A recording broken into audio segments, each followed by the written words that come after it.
Página y Javeriana Estéreo presentan Primera Página Radio. Noticias y análisis económico de Colombia y el mundo.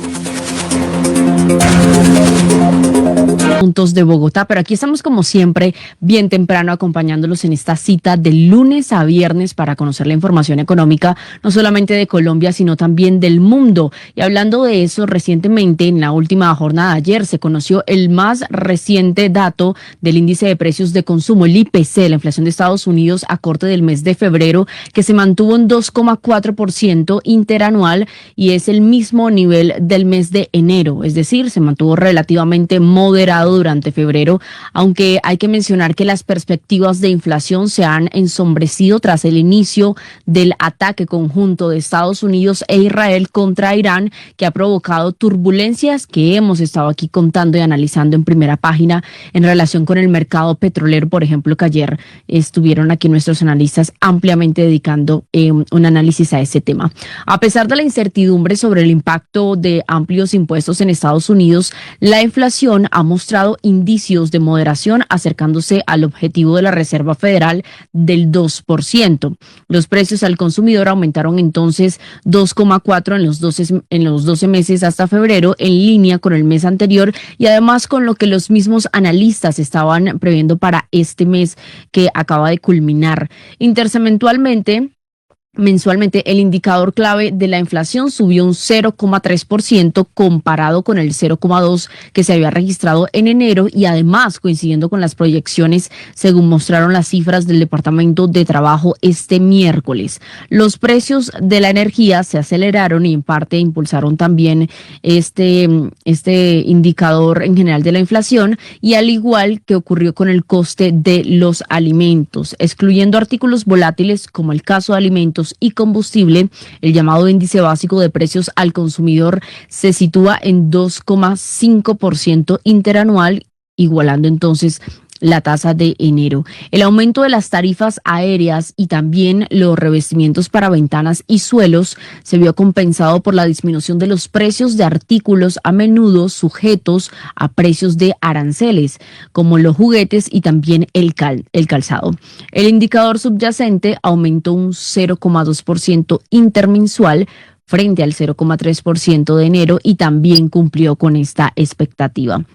Así están entonces las cosas en Estados Unidos a propósito de este dato al que se está muy pendiente, hay que decir, teniendo en cuenta que estos ataques recientes que se están dando en Israel, en Irán puntualmente por parte de Estados Unidos e Israel podrían estar teniendo una implicación significativa en el tema de la inflación o es parte de la preocupación que se tiene con este tema.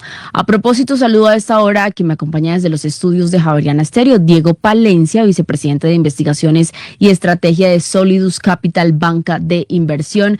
Diego, muy buenos días y tenemos este dato de inflación. Se estaba esperando mucho, aunque claramente todavía no hay un impacto, no se vería un impacto porque esto es a corte del mes de febrero, pero ¿qué esperar o qué proyección o qué están ustedes desde Solidus Capital analizando frente a las recientes dinámicas que incluso pueden estar impactando, por ejemplo, el tema de la gasolina en Estados Unidos? Y esto además lo que significaría para la Reserva Federal ante la toma de decisiones de tasas de interés, que lo que se ha dicho ahora con todo este conflicto es que esto se va a retrasar un poquito más, el tema de las medidas de la FED.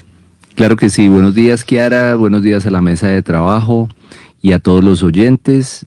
Estados Unidos está atravesando uno de los momentos más importantes desde, digámoslo, la guerra de Irak, la guerra de Afganistán, y está determinando una variable bastante crítica para todos los modelos de valoración y para todos los modelos macroeconómicos, microeconómicos y econométricos, y es que esa inflación no solamente tiene un impacto cercano en las tasas de interés, sino que tiene un impacto directo sobre el canal de expectativas en la economía. Cuando uno tiene anclada la inflación, perfectamente puede hacer proyecciones con niveles de volatilidad más bajos. Cuando aumenta o hay perspectivas de aumento de la inflación, muy probablemente con la anticipación de datos que tenemos hoy en marzo, al escuchar ese dato de enero y febrero que estuvo tan estable, pues sabemos que febrero fue el comienzo de toda esta turbulencia. No alcanzó a sentir el efecto directo en petróleo, no alcanzó a sentir el efecto directo sobre la mayoría de los granos, no tuvo efecto aún sobre todo el precio del comercio internacional, que obviamente no solamente hay una afectación directa sobre el precio del petróleo, sino que hay una afectación directa sobre toda la logística y la distribución. Hoy es mucho más costoso todo el proceso de transporte, pues porque hay unas restricciones importantes en toda la cadena de suministros. Cuando hay un golpe, un choque de esta magnitud en el mercado de petróleo, eso empieza a impactar el resto de, digámoslo así, eslabones de distribución. Y pues el siguiente son los granos, el siguiente son los aceites, el siguiente es todo el tema de la gasolina, como bien lo decías. Y estos efectos en Estados Unidos se multiplican por 2 o por 3 cuando las importaciones están siendo afectadas con la liberación de reservas estratégicas de petróleo en Estados Unidos. Esto es inédito, no lo veíamos por allá desde 2023, que avisaron y dijeron, mire, si llega a pasar algo, de pronto liberamos, pero esta vez sí ya se materializó, lo que quiere decir que vamos a tener un dato atípico tipo octubre. No sé si recuerdas octubre del 2025 que se estaba dando toda esta proceso por el tema de las reservas y adicional de que Irán cada vez era mucho más activo y decía que iba a atacar a Estados Unidos si ellos llegaban a tener algún tipo de hostilidad. Y pues hoy ya se materializó. Y cuando vemos lo que pasó en octubre fue que no hubo dato de inflación.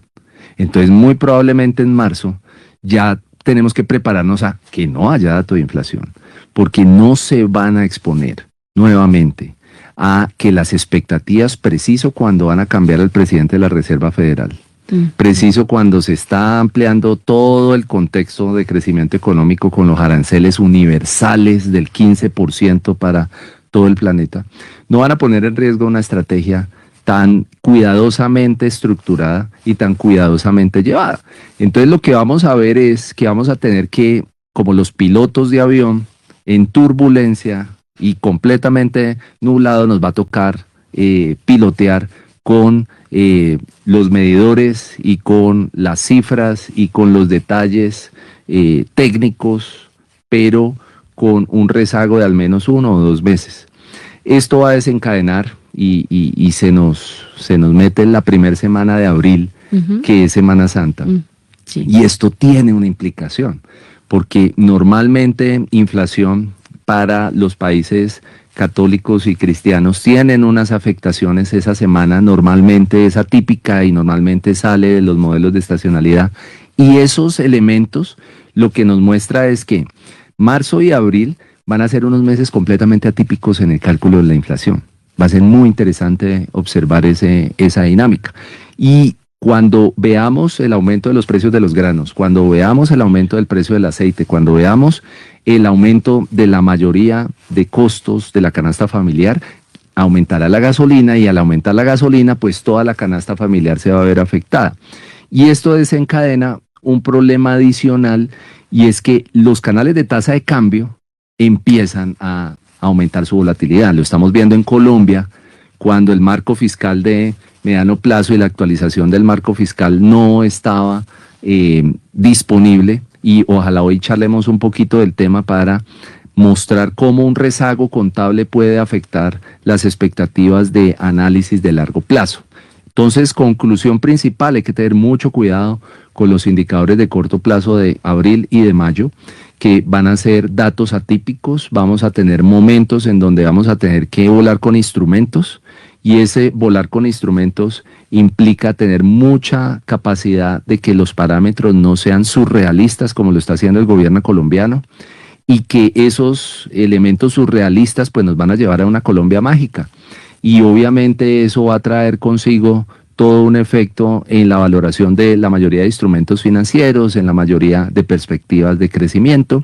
Y en gobierno corporativo vamos a darnos cuenta que la mayoría de juntas directivas y asambleas que se van a generar entre estos 2 meses, tienen que tener especial atención con los presupuestos, porque definitivamente vamos a tener un año volátil y un año en donde vamos a ver movimientos del petróleo fuertes y vamos a ver una guerra que se está gestando en una zona en donde muy probablemente el petróleo va a ser y nos va a poner a charlar muchísimo.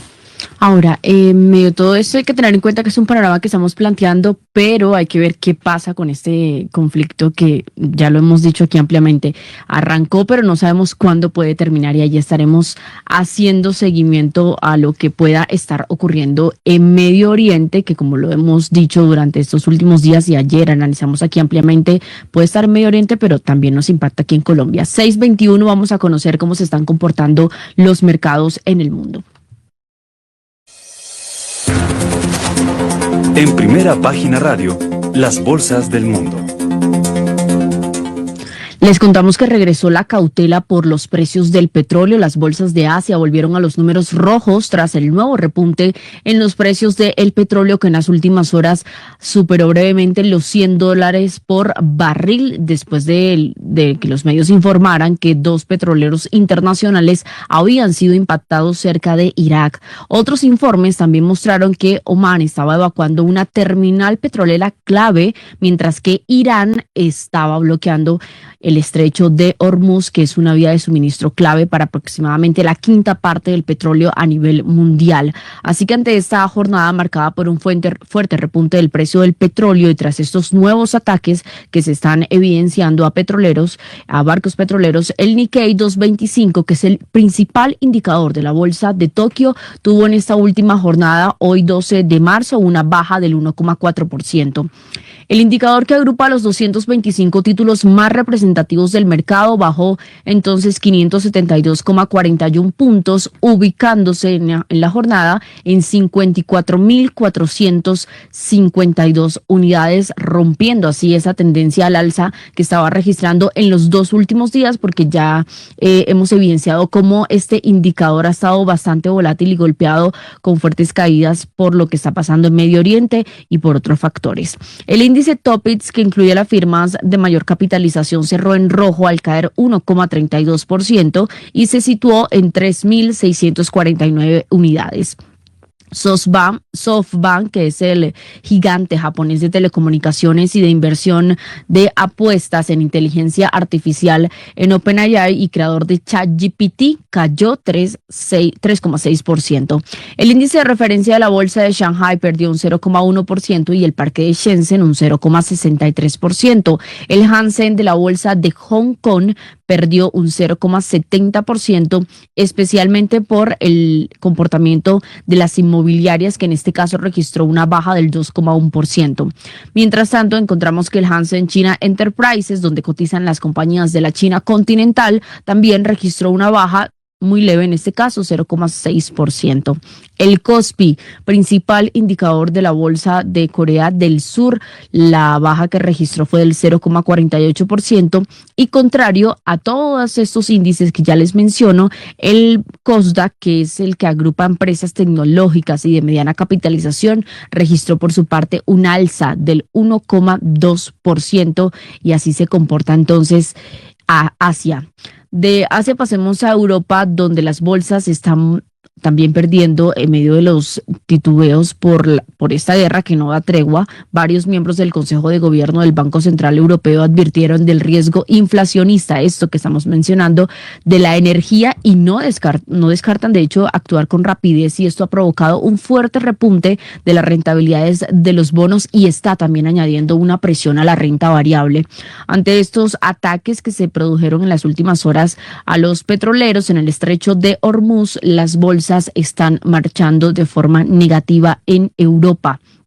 El dólar se vuelve a revalorizar en relación con el resto de divisas y comparado con el euro cede a esta hora un 0,5%, situándose en $1,15 por euro. La bolsa de Londres baja un 0,32%, la de París un 0,36%, la de Frankfurt un poco menos, un 0,10%, la bolsa de Milán un 0,13% y la bolsa de España un 0,76%. 6 10 de la mañana, 26 minutos. También saludo a Edgar Álvarez que nos acompaña a esta hora. Está al frente de todo el tema de inteligencia de competitividad en Cuasmedas. Muy buenos días, Edgar, y su análisis en relación a Asia, a Europa, muy pendientes allí de lo que pasa en Medio Oriente, pero también atendiendo temas, retos en temas de inteligencia artificial, de inmobiliarias, del el tema también financiero que ha estado moviendo algunos indicadores, por ejemplo, en Asia y ahora en Europa, la concentración de lo que ha dicho el Consejo del Banco Central Europeo. Buenos días, Kiara. Buenos días, Diego, y todo el equipo de trabajo de Primera Página, oyentes también. Sí, hay muchas cosas, muchos temas por tocar. El primero es que sí hay una volatilidad en los mercados internacionales, en parte por todo lo que me has mencionado. Eh, Todo esto porque coinciden pues varios factores, ¿no? Y esto le pega a varios escenarios del mercado. Por ejemplo, hoy en la mañana, si ustedes se dieron cuenta, pues la gráfica popular de CNN del Fear and Greed, o sea, del miedo y la codicia, está en miedo tirando a miedo extremo. Y eso tiene unas variables ahí importantes, son 8, pero entre las que más se destacan es eso, la volatilidad, lo que están haciendo las operaciones en corto, el VIX a 30 días y digamos que riesgos de default si se materializa mucho más el fenómeno inflacionario. Y es que tanto Europa y como los mercados, para hacer una conexión importante, están muy atentos a lo que pasa en Medio Oriente, principalmente desde el punto de vista económico, aunque hay otros muy sociales y que hay que prestarle atención, es el tema de los fenómenos inflacionarios, porque estábamos en una senda de la curva donde muchos gobiernos habían tomado, digamos que decisiones muy fuertes respecto a la tasa de intervención. Entonces llevamos un año en un ataque generalizado como humanidad por bajar lo que es esa inflación que ataca, para ser claros, pues el poder adquisitivo de las personas, y entre mayor crezcan los precios continuamente pues de servicios básicos, la capacidad adquisitiva digamos que se estira más y la gente pues pierde bienestar. Entonces digamos que ese era uno de los objetivos tanto en el mundo como también de receptividad a lo que está pasando, y la mirada de los inversionistas. Ahora bien, pues el mundo ahora en esa curva donde habían logrado, por ejemplo, muchos países europeos sacrificando un poco de crecimiento o perspectivas de crecimiento, pues llega un tema crucial que lo ven los mercados, pero también llega un tema crucial y lo mencionaban ustedes al comienzo del programa, y es que pues sí, hay unos datos anticipados de inflación en Estados Unidos, pero eso venía antes del choque energético. Entonces ahora viene una bifurcación de esta perspectiva, y hay que cambiar, digamos que el análisis, porque si antes decíamos que Estados Unidos y Europa estaban buscando formas de reactivar de alguna forma o darle un poco más de prioridad que ahora, y llegó al tema de crecimiento y a mirar cómo había una competitividad global, lo cierto es que este evento no es solamente un evento de 57 kilómetros del estrecho de Hormuz y ya, sino es la energía, y es lo que le ha permitido a la humanidad, digamos que históricamente, continuar y evolucionar desde la revolución industrial, antes con los Rockefeller, cómo se ha movido la dinámica de esa evolución humana en términos de industrialización. Pues lo cierto es que aquí está en juego es eso. Y como está en juego es eso, entonces las perspectivas cambian, porque los gobiernos tienen que empezar a tomar medidas de anticipación respecto a lo que puede ser una prolongación del conflicto y un aumento nuevamente de la inflación, que es el veneno más, digamos, más duro y más perjudicial, no solamente para el bolsillo de las personas, sino también para lo que pudiera ser una llegada de nuevas recesiones y nuevas depresiones en un momento europeo que está fragmentado por países que intentan hacer bien la tarea y que han tenido, digamos que, unos manejos importantes y digamos, de sostenibilidad que han sido ejemplos, ¿no? En una parte de Europa, como Suecia, perdón, Dinamarca, pero otros, como tú lo decías en el Consejo, con unas preocupaciones latentes antes de este conflicto por la energía muy costosa. Por ejemplo, Francia y Italia con una deuda gigante y España se caracterizaba por el tema de una sostenibilidad energética, pero parece ser que todavía no estamos preparados como humanidad para hacer una transición rápida a energías azules o a energías mucho más limpias. Tecnológicamente tal vez sí, pero eso requiere también de que el mercado lo acepte. Entonces, digamos que vemos mucha volatilidad en estos días y mucha incertidumbre, porque también las señales claras de Estados Unidos respecto a que ya la guerra se está terminando, pues es contraria a lo que es la historia de países como Irán y en el Medio Oriente, que han llevado décadas en la guerra y que no son simples personas escondidas en la tierra disparando, sino que son muchas mentes brillantes que por décadas han aportado muchísimo a la ciencia y que tienen una estrategia militar gigantesca, como el mismo Mossad de Israel, que es la unidad de inteligencia más importante. Estados Unidos le pide consejos al Mossad para ver qué tiene que hacer. Entonces, ese es un cálculo, digamos que estratégico en la guerra, que impacta, que hará esa volatilidad que tú dices, que impacta también a las decisiones que vaya a tener Europa, que ya enfrentaba un tema de energía costosa por lo que pasó en Rusia y Ucrania, y ahora la estrategia cambia porque las medidas de la Reserva Federal y también en Europa tendrían que empezar a contemplar un escenario de incertidumbre y un escenario negativo donde el precio, los futuros negociados, que no es un precio actual, sino unos futuros que son el WTI y el Brent, empiecen a generar pánico y empiecen a calcular precios futuros más altos y veamos que esas negociaciones empiecen a aumentar e inclusive Morgan Stanley hablaba también y JP Morgan, el banco y Chase decían que no era descabellado tener unos precios de referencia de futuro del crudo en los $200. Entonces, si esto fuera así, no es poca cosa porque países europeos se verían en default, digamos que en términos de riesgo y una quiebra sistemática que no permitiría ejecutar estrategias de crecimiento. Entonces aquí la cosa cambia y más allá de los conflictos, por ejemplo, viajando un poco a Europa porque a Estados Unidos porque está relacionado, lo cierto es que ahora si hay un cambio ahorita en junio, en mayo, junio, del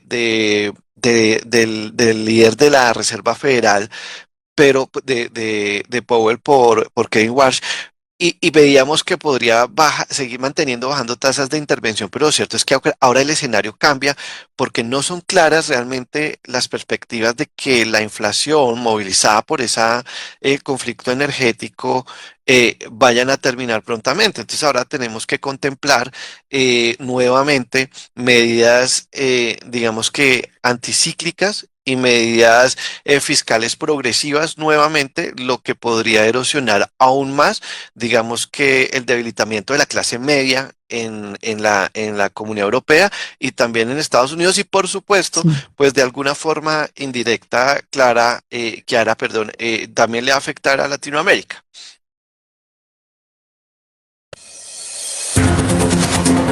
Las bolsas latinoamericanas en Primera Página Radio.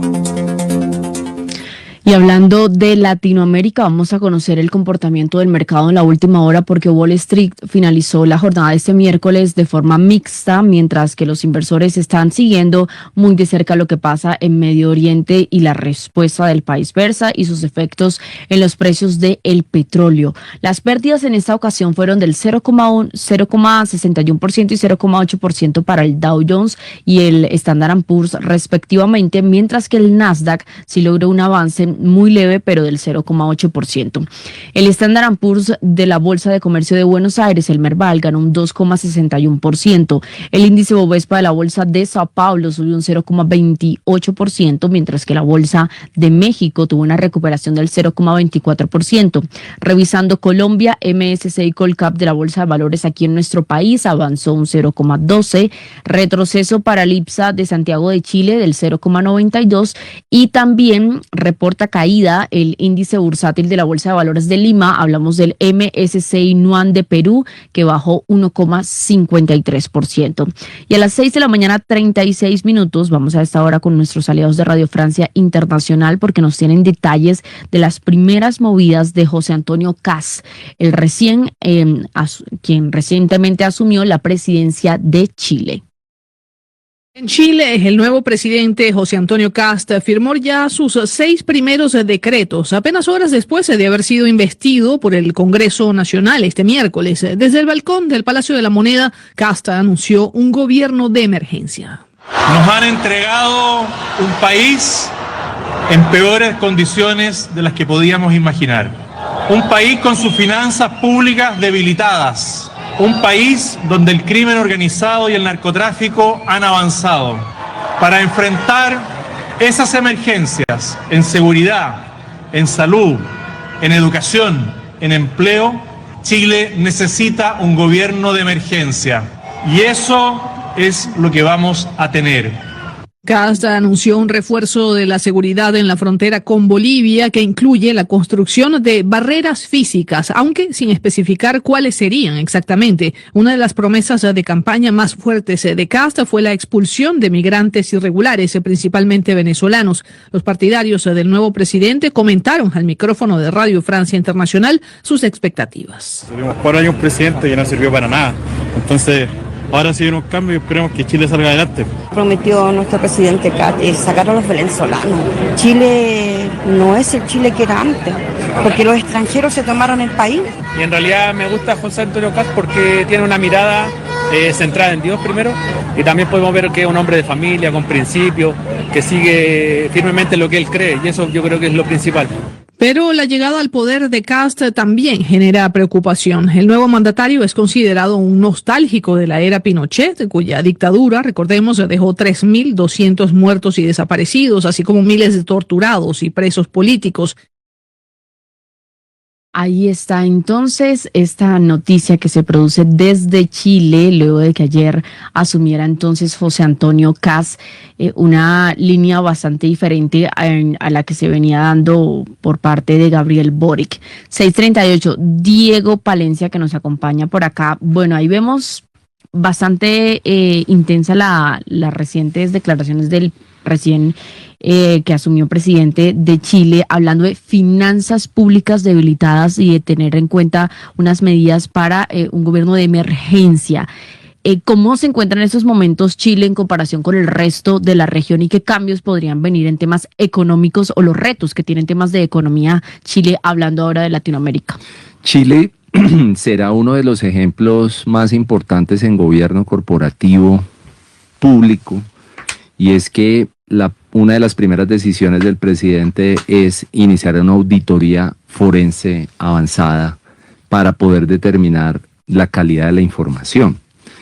Uno de los problemas graves que estamos viviendo en toda Latinoamérica es precisamente que contablemente se han alterado de una manera paramétrica los datos con los cuales se calculan la mayoría de movimientos. Las series estadísticas tiene la necesidad de recibir un análisis forense, porque no se trata simplemente de identificar las variables claves y los movimientos claves que estamos teniendo, sino que hay mala fe, hay unos procesos que muy probablemente han generado unos desequilibrios económicos gigantescos, y utilizar la palabra emergencia es fundamental, porque lo que indica es que no existe claridad de las cifras. Cuando no existe claridad de las cifras es necesario no solamente realizar múltiples debidas diligencias en cada uno de los órganos del Estado, sino que adicional a eso es necesario establecer una auditoría forense avanzada que permita identificar cuáles fueron esas alteraciones. Y todo esto con el fin de empezar a tomar decisiones. Yo creo que Chile, con Kast, nos va a dar los primeros indicios de lo que implica todo este eje del mal que se ha generado en Latinoamérica, que ha sido necesario instalar oficinas del FBI, incluso ya Ecuador firmó. Ya nos hemos dado cuenta que al presidente colombiano lo invitaron a el Shield en Estados Unidos para revisar toda la estrategia de narcotráfico y no fue. Y estos elementos nos muestran la necesidad en Colombia de establecer unas políticas similares para poder identificar dónde están los flujos negativos, dónde están los gastos desbordados, dónde el populismo hizo mella y sobre todo empezar a trabajar con todos los fondos de inversiones internacionales, con todos los creadores de mercado, con todas las instituciones financieras, con el mercado de capitales, en una nueva estrategia para impulsar la liquidez del mercado de capitales, porque las enfermedades no duran para siempre, las enfermedades tienen curas. Y esas curas ya la vivimos el último fin de semana en Colombia, ya la vemos con el nuevo presidente en Chile. Estamos esperando que Colombia tome la mejor decisión de presidencia y que podamos volver al camino tradicional. Ayer el presidente de New Bank, el señor Vélez, decía que el problema no es el capitalismo, el problema de las economías es la falta de capitalismo. Y yo creo y estoy muy de acuerdo con esa frase, precisamente porque cuando se hacen las cosas claras, se genera confianza, se establecen las cifras, independiente de que sean terribles. Todos sabemos que estamos viviendo un momento complicado. Muestre las cifras como deben ser, muestre la realidad. Sabemos que esto es sangre, sudor y lágrimas en los próximos meses, pero sea claro con Colombia, seamos claros con la identificación como lo está haciendo el señor Kast en este momento, y ya eso es un llamado para los presidentes de Brasil, de México y Colombia, para que se den cuenta que es claro que su mala fe está siendo desenmascarada y que necesitamos inmediatamente empezar un proceso de auditorías forenses, de debidas diligencias, de acompañamiento internacional, para poder desentramar todo este populismo y toda esta demagogia que se ha creado en la región. 6 de la mañana, 43 minutos. Saludo también a esta hora a Carlos Alberto Velázquez, director de investigaciones económicas de Alianza Fiduciaria, para conocer entonces su análisis de Latinoamérica, antes de ir con uno de nuestros invitados que ya nos acompaña y que nos los tiene Edgar Leyton. Carlos Alberto, adelante. Buenos días, Kiara, y los oyentes. Bueno, precisamente en línea con lo que estaban comentando anteriormente, pues digamos que el contexto latinoamericano, pues digamos, no está blindado respecto a lo que viene ocurriendo a nivel internacional, y pues hemos visto una volatilidad enorme. Si bien se han dado algunas ganancias, en particular ya en algunas empresas puntuales, como bien sabemos, Ecopetrol se ha visto, digamos que parcialmente beneficiada por todos estos problemas geopolíticos. Ahora bien, lo cierto es que no solo en el mercado de renta variable, sino en el de renta fija, pues digamos, no, además de esta coyuntura geopolítica, pues tenemos a nivel local, digamos, este comportamiento idiosincrático y sustentado también en estas expectativas o cambios a nivel electoral, que pues digamos han beneficiado de una manera bien importante, sobre todo el comportamiento de los bonos. Digamos, ya nos estamos alejando de esas tasas de rendimiento del 14%, sobre todo en los test de tasa fija, que si bien todavía permanecen altas, pues digamos ha sido hasta cierto punto un alivio lo que ha venido ocurriendo.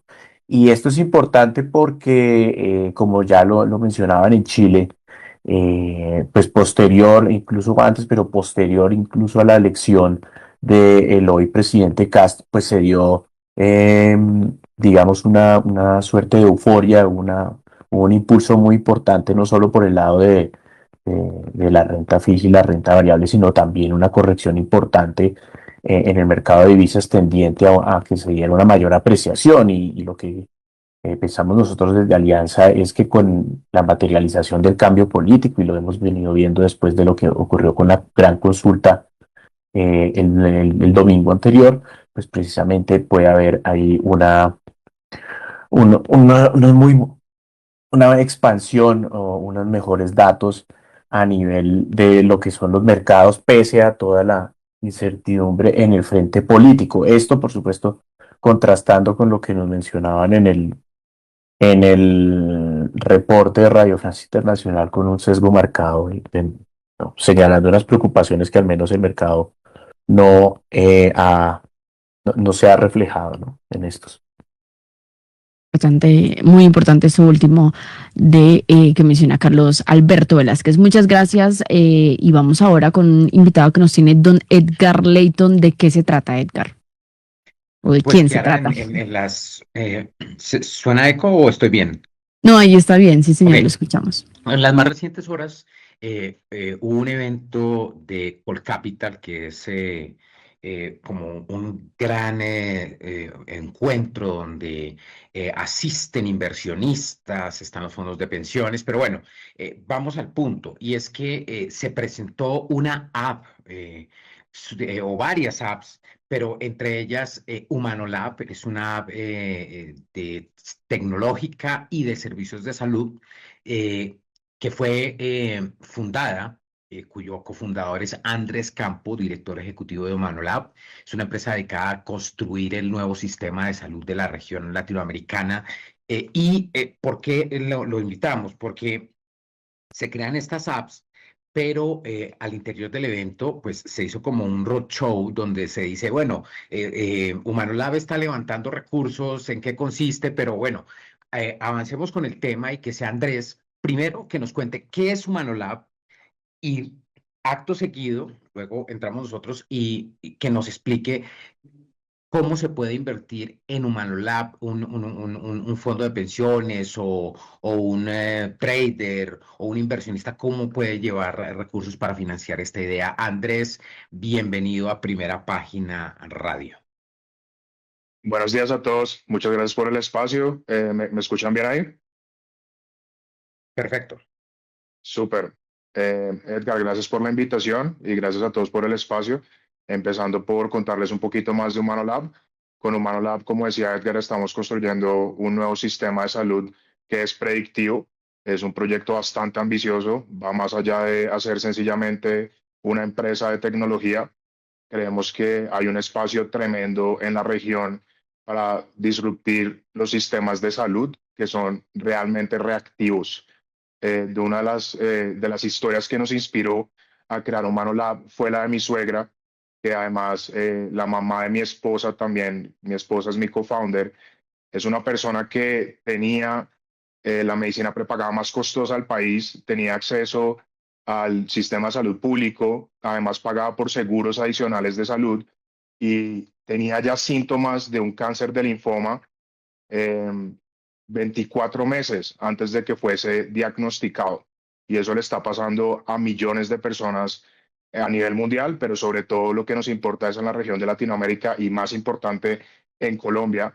Y es precisamente por eso que empezamos Humanolab, porque nos dimos cuenta que cruzando datos como exámenes de sangre muy completos, unos paneles de sangre que por lo general una prepagada o el seguro no tiende a cubrir, y además datos de epigenética, datos de dispositivos inteligentes, como lo que puede ser un Apple Watch o algún reloj inteligente que te mida el tema cardiovascular y de sueño, podemos empezar a predecir cuáles son los diferentes riesgos en los cuales puede padecer un paciente o un usuario de Humanolab, desde cánceres hasta diabetes 2, hasta todo tipo de enfermedades crónicas, y podemos entrar años antes de que estas enfermedades se desarrollen. Un poco la idea es ya acompañado por un equipo médico, no solamente que lo haga una inteligencia artificial, pero sí llegamos a cubrir esa primera parte importante que es el apoyo al diagnóstico y el apoyo al acompañamiento del usuario. Entonces, un poquito eso es Humanolab. Pero ¿cómo se determina el tema, antes de pasar a lo financiero, cómo se determina el tema de la salud? O sea, ¿hay algún dispositivo, se va alimentando con base en los exámenes que yo hago? ¿Cómo a un paciente normal que, digamos, baja la aplicación de Humanolab, ¿cómo le dicen ustedes, usted puede tener tal enfermedad y tiene que hacer esto? Sí, digamos que cuando tú haces aplicación de Humanolab o cuando tú vuelves un miembro de Humanolab, lo primero que hacemos es recoger un historial médico, te sientas con uno de nuestros especialistas, después de eso te agendamos un panel muy completo de sangre y hay ciertos usuarios que ya están interesados en hacer un perfil epigenético con el cual podemos levantar más data y dentro de la app ya puedes empezar a conectarte con dispositivos inteligentes como los que tengo en la mano y estos dispositivos tienen una riqueza de información increíble que cuando la cruzas con exámenes de sangre, ya puedes empezar a crear modelos de inteligencia artificial que cruzando estos datos dan perfiles de riesgo y le ayudan al usuario como a entender dónde está flaco y qué se puede hacer el día de hoy. Entonces, toda esta experiencia pasa en la aplicación de Humanolab y así funciona, Edgar. Y están levantando recursos, entonces, eso fue lo que entendimos ayer en el evento de Colcapital. Colcapital, ayer participamos en el Congreso de Colcapital, una iniciativa increíble. Fuimos invitados por la Cámara de Comercio de Bogotá. Fuimos una de las 7 empresas seleccionadas entre más de 300 empresas que se postularon y de hecho fuimos la empresa de etapa más temprana. Somos un proyecto que tiene un poco más de 12 semanas, somos muy nuevos, pero ya tenemos usuarios en 7 países y somos un poco más de 100 miembros que ya son parte del producto Humanolab, más de 100 miembros que han accedido a este producto y hemos mostrado unas mejoras en sus biomarcadores y en su salud tremendas desde que empezamos el piloto. Para invertir en Humanolab, lo más adecuado es ponerse en contacto conmigo directamente, mandarme un mensaje por medio de la plataforma de LinkedIn, Andrés Campo, Humanolab, ahí me podrán encontrar, o mandarme un correo a andres@humanolab.ai de inteligencia artificial en inglés. Una vez más, @humanolab.ai y ya directamente conmigo podemos hablar. Estamos levantando una ronda pre-seed. Somos un startup. Los términos son los más estándares que maneja un startup en este proceso de pre-seed para los que estén interesados. No sé si hay preguntas en cabina. No, señor. Bueno, no sé cuánto aspiran levantar en esta ronda y si es la única ronda. Es la primera ronda que levantamos. Sin duda vamos a necesitar más capital de apoyo porque el proyecto es bastante ambicioso y queremos expandirnos. Con esta ronda lo que buscamos es poder llegar a las GEOs de México, poder terminar de consolidar Colombia. Ya estamos en México, pero queremos tener bandera allá. Y la ronda es de 1.2 millones de dólares, en los cuales ya tenemos comprometidos el 20%. ¿Y en qué otros países están buscando o tienen ya? Porque usted me habló de 7 países. Sí, ya estamos operando en 7 países o tenemos miembros en 7 países, pero siempre buscamos tener 2 GEOs de enfoque, principalmente Colombia. Va a ser los próximos 6 meses y vamos a estar yendo a México el mes de mayo para hacer un proceso de abrir mercado más agresivamente. Y estos van a ser nuestros mercados bandera, a pesar de que vamos a seguir apoyando al resto de la región y después vamos a necesitar más recursos para poder llevar la salud predictiva a toda la región. Bueno, pues Andrés, muchísimas gracias por estar en Primera Página Radio y pues muchos éxitos en el levantamiento de estos recursos de esta app de la salud. Es Andrés Campo, emprendedor de inversión del ecosistema tecnológico de América Latina y fundador Sí, de tengo. Don Humanolab. Héctor quiere intervenir. Héctor Mario. Sí, tengo, es que no nos ven a los viejitos. Oiga, Andrés, venga, deme un poquito más de elementos. Es que precisamente más adelante en nuestro programa de hoy vamos a tener un tema muy interesante y es incluso yo vi mucho el movimiento pues, recientemente ya varios años, cuando estuve en Europa, y es la famosa economía plateada, ¿no? Por aquí Sí. tenemos mucho de eso. Y explíqueme un poquito más lo del índice de longevidad, porque vamos a hablar, va a haber va a haber la semana entrante, por ejemplo, el índice de la economía plateada. Tenemos un banco ya en Colombia, el Banco Popular, dedicado a los cuchitos, entonces lo hablo no despectivamente, porque tenemos nuestro atractivo, así no lo crean, ¿no? Lo cierto es, ¿para qué me sirve esto? No puede ir de pronto, es más en detrimento de que me cierren más fuentes de financiamiento, de futuro, de qué. ¿Cómo analizan ustedes ese elemento, Andrés? Héctor, es una grandísima pregunta. Para darle contexto a la audiencia, la mayoría de nuestros usuarios están entre el rango de 35 y 55 años. Son personas que están mostrando precondiciones a una enfermedad crónica y quieren actuar, y los sistemas de salud de este momento no los están apoyando. Por eso existe Humano Lab. Hay un mercado extremadamente interesante en lo que llamamos el Silver Economy, que es lo que tú planteas, Héctor. Y es más, les voy a regalar un dato súper importante.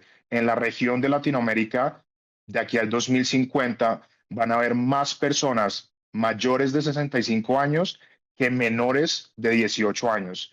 Humano Lab no, es una necesidad de la región. No es un lujo tener un sistema de salud preventivo y predictivo. Va a ser clave porque tenemos los sistemas de salud totalmente colapsados. Ayer compartía un dato: 2.4 médicos por cada 1.000 personas hay en Colombia, que muestra la problemática.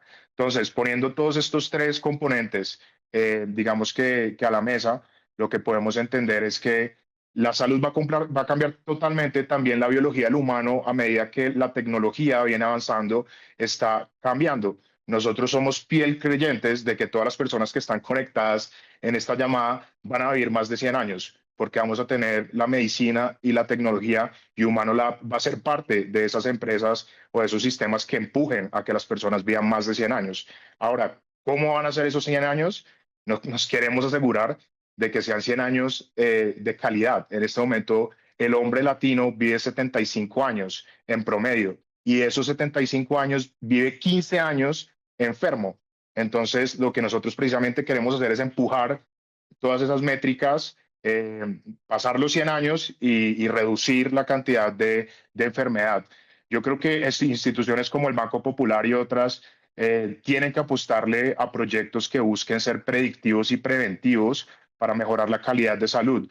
Y lo hablaba con una de las aseguradoras más grandes de la región la semana pasada. Esto se trata no de ver cuál es el modelo de negocio ni cómo le sacamos margen, sino de cómo hacemos una inversión para que la población colombiana sea útil mayor tiempo y tenga mayor calidad de vida.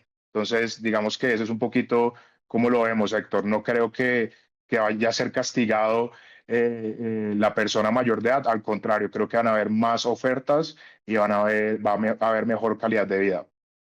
Eh, sí, Andrés, es que ahí el punto es, no a mí no, yo no soy como la vicepresidenta que me gusta victimizarme, pero lo cierto es que a los cuchitos que no nos están dando, por ejemplo, la droga, o la droga no, los medicamentos en la nueva EPS, pues obviamente eso crea un problema mayor sobre nosotros y una presión mayor. El problema mío es desde el punto de vista financiero, o sea, yo no he detectado que me hayan cerrado más acceso a crédito o no por ser más viejo, pero yo creo que sí hay la gran posibilidad de que entre uno más se va acercando a cierta edad, sepan que uno tiene problemas crónicos de enfermedad o lo que sea, le cierra más las posibilidades a tener un desarrollo de vida, y a uno le pueden quedar, ¿qué? Estoy en 68, de pronto a mí me quedan 22 años todavía o más de vida, y eso genera cierta presión desde el punto de vista económico. Ya sabemos que las pensiones no alcanzan y demás. Si yo no tuviera un segundo ingreso o un ingreso principal con mi compañía, estaría en unas condiciones totalmente diferentes. Entonces, ¿eso es bueno y es malo, o cómo lo ven ustedes? No, Héctor, yo creo que tienes un muy buen punto a la mesa. Lo primero que hay que entender es que cuando existen empresas como Humano Lab, ya la población mira la salud de manera diferente. Yo creo que acabamos de entrar en una era donde se ve que el consumo de alcohol ha reducido drásticamente entre los jóvenes, donde las actividades pasaron de ir a una discoteca hasta las 3 de la mañana a reunirse, a hacer una actividad de ciclismo o de salir a correr por la calera. Los hábitos de la gente joven está cambiando y también de la gente mayor. Lo he visto en mi círculo más cercano. Entonces, teniendo eso en cuenta y teniendo en cuenta que van a haber mejores ofertas de empresas de salud, de tecnología, que también van a llenar a esos huecos que hay en el mercado de medicina, de diagnóstico, de acompañamiento, lo primero que hay que entender es que las enfermedades crónicas van a disminuir drásticamente. El 80% de las enfermedades crónicas son prevenibles, el 80%. Es solamente un tema de tener la información adecuada para uno poder suplementarse, comer bien y ejercitarse, y ya con eso te aseguro muchos años más de vida y de mejor calidad. Entonces, es un tema de cambio de hábitos y entre más temprano lo entienda un usuario, un ciudadano colombiano, pues va a tener mejores años de Sí. vida y menos va a depender de medicamentos cuando llegue a los 65 años. Ahora, si tenemos gobiernos que apoyan innovación, eso va a ser clave para que no nos quedemos atrás con estos sistemas anticuados de salud. Sí, señores, Andrés Campos, CEO y cofundador de Humano Lab, a quien agradecemos esos minutos por acompañarnos en Primera Página. Oiga, como hace muchos años, y yo creo que era televisión en blanco y negro, porque fue hace muchos años, yo veía una tira cómica en la que decía, me pareció haber visto un lindo gatito. Sí, vi por ahí. Laura, ¿cómo se llama el gatito que pasó por ahí? Menta, Menta.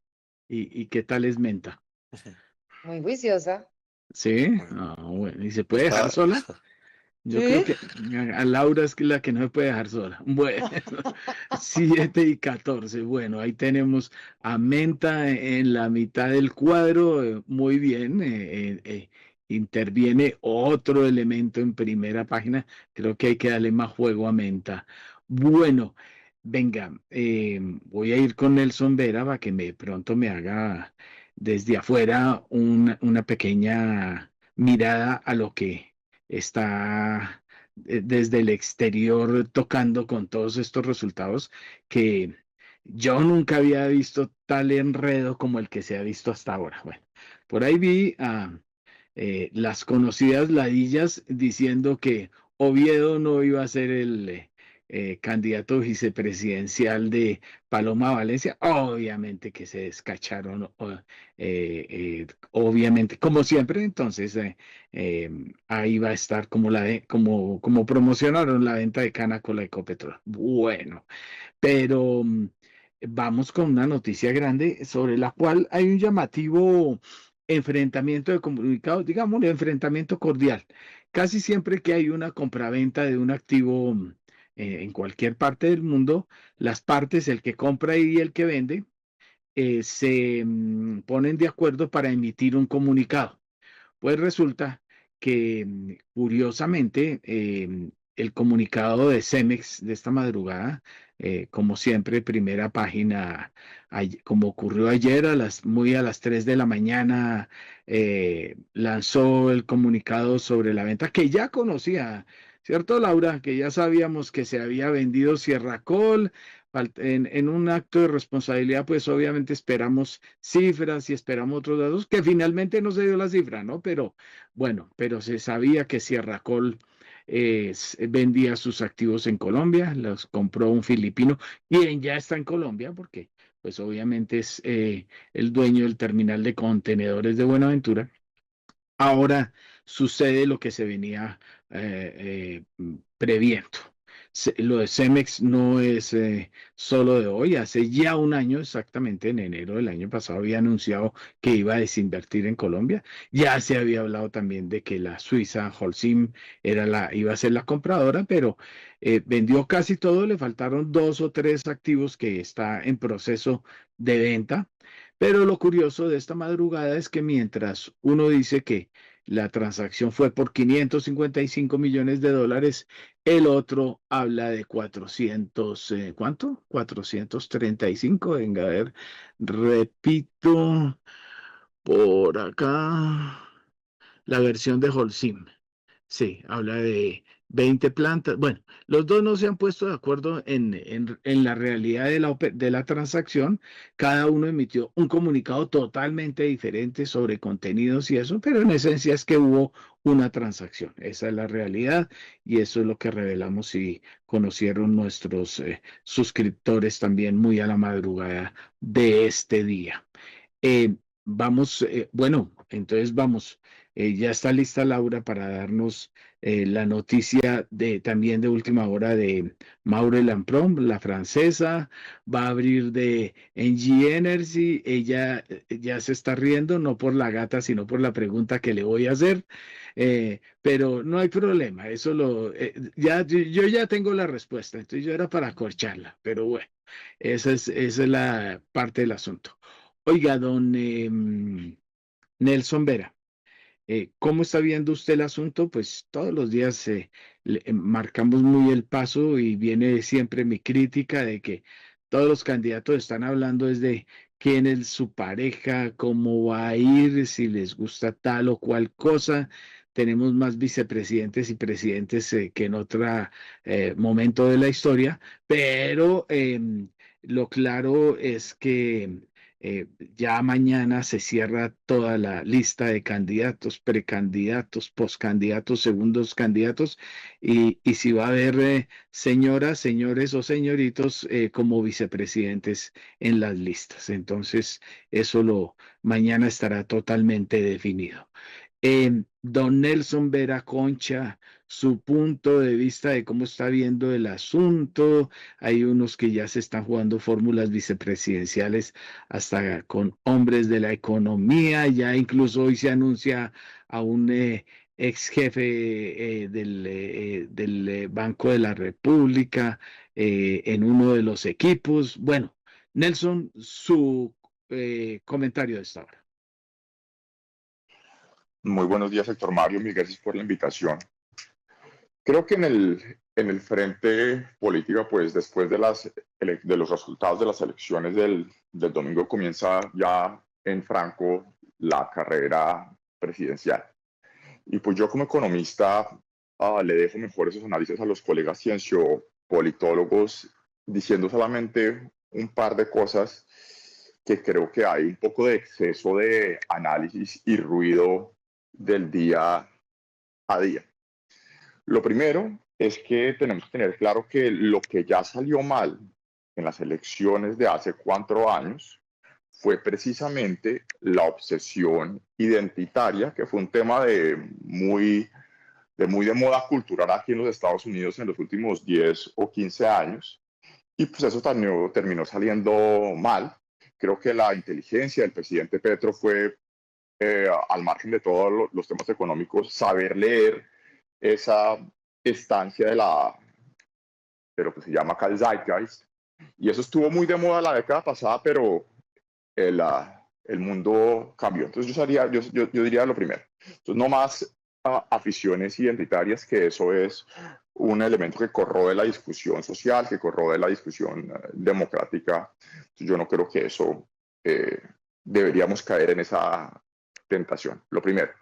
Lo segundo, y ya metiéndonos en los temas más económicos, es que Colombia en los últimos 4 años será un complejísimo caso de estudio en que, mire, usted se me burla con razón, pero la pesadilla de los economistas son los choques negativos por el lado de la oferta de corto plazo, o sea, que impliquen presiones al alza en la inflación y pérdidas de crecimiento potencial.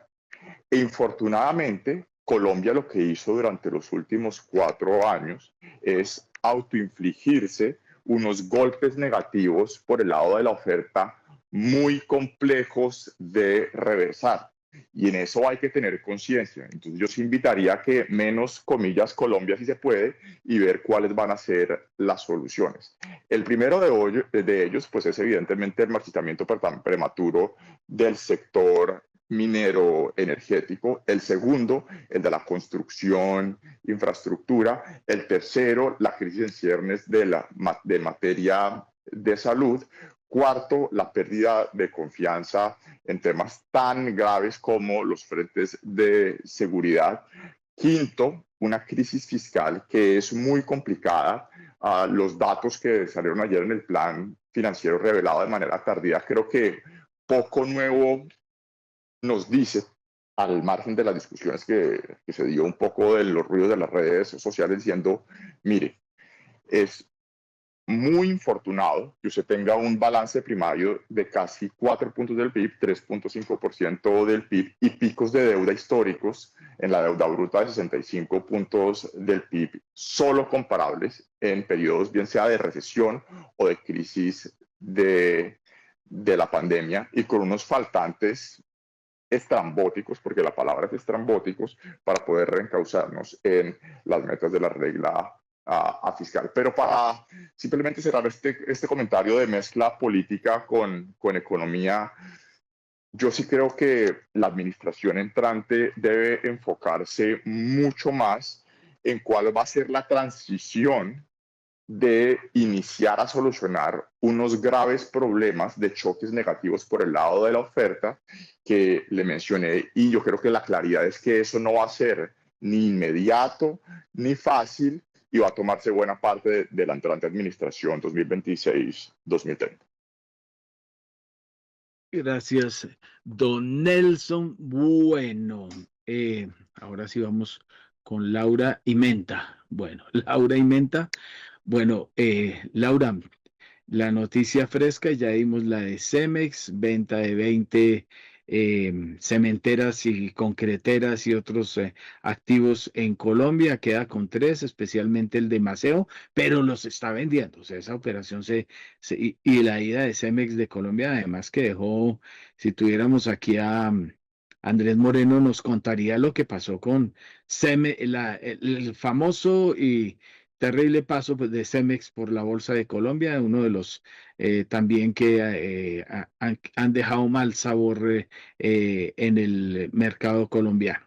Entonces, ahora vamos con otro tema en nuestro paquetazo minero energético. Entonces, Maure Lamprón.